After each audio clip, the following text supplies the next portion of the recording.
What do you think those are? They look like little lemon tarts. Yum.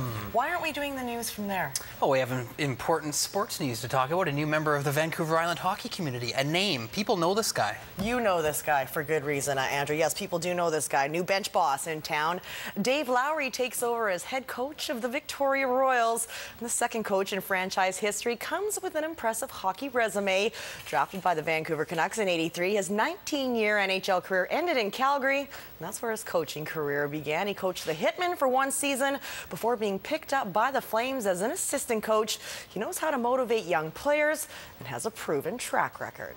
I think I'm a players coach, and if you look at the teams that I've been associated with, we seem to play a certain style, and you know, it's got to be an environment where these players have to have some fun, and you know, hey, I enjoy it, I'm passionate about it, and I expect the players to be the same way. The style of play that we'll play will be conducive to us winning, and I can't tell you that it's going to be an exciting style or if it's going to be, but the last team that I coached, we scored 330 goals, so I like to play with the pedal on.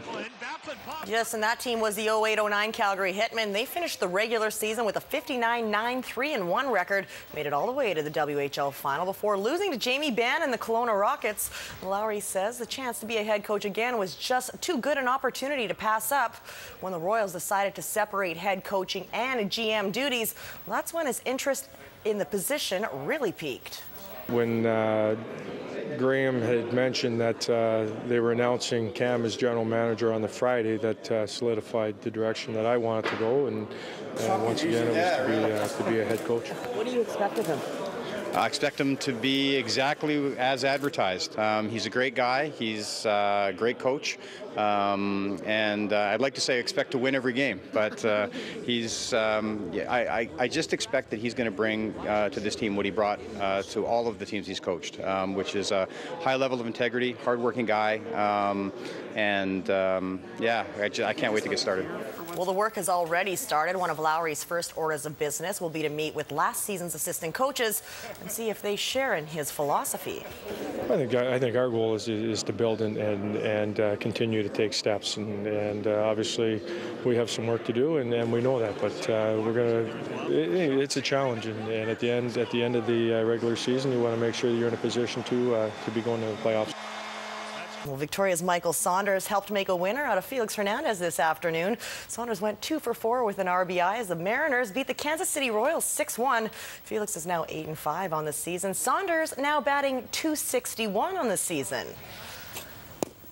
And Saunders, he led his Gordon Head team to a provincial Little League championship in 1999, the Dream Team. These girls are hoping to follow suit. Victoria Devils Fastball is hosting the BC tournament next week at Centennial Park in View Royal and Hyacinth Park in Saanich. The top 16 teams in the province are fighting for 6 spots to nationals.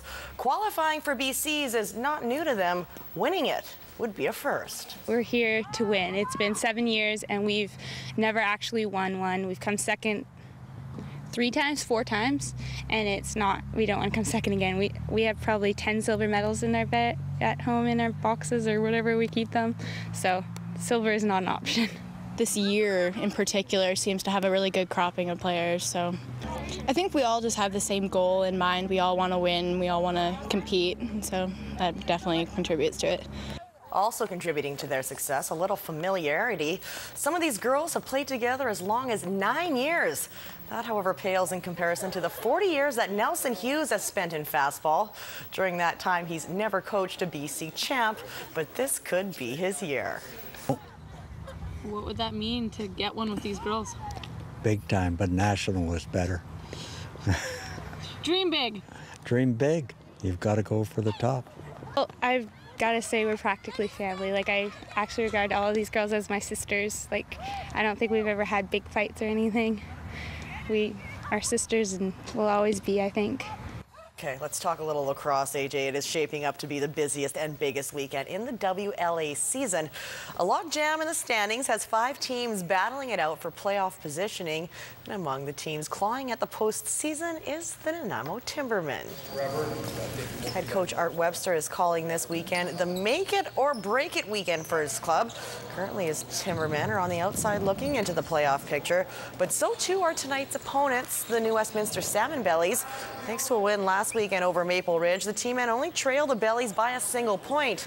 But both teams are desperate, chasing Victoria, Coquitlam, and Burnaby for that 4th and final playoff spot.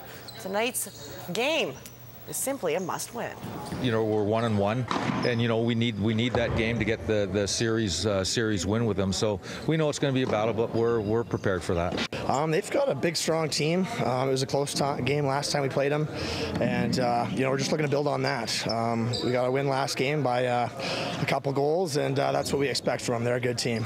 I mean, you approach every game to win it. I mean, we're prepared to go out and play every game to win, and then that's what you have to do. And guys have to understand that there's no, we're running out of games, so we can't. If you've got something there, don't start holding it back. You got to let it go. It's the start of 3 games in 4 nights. The T-men will play Coquitlam on Saturday and host the Burnaby Lakers at Frank Crane Arena on Sunday.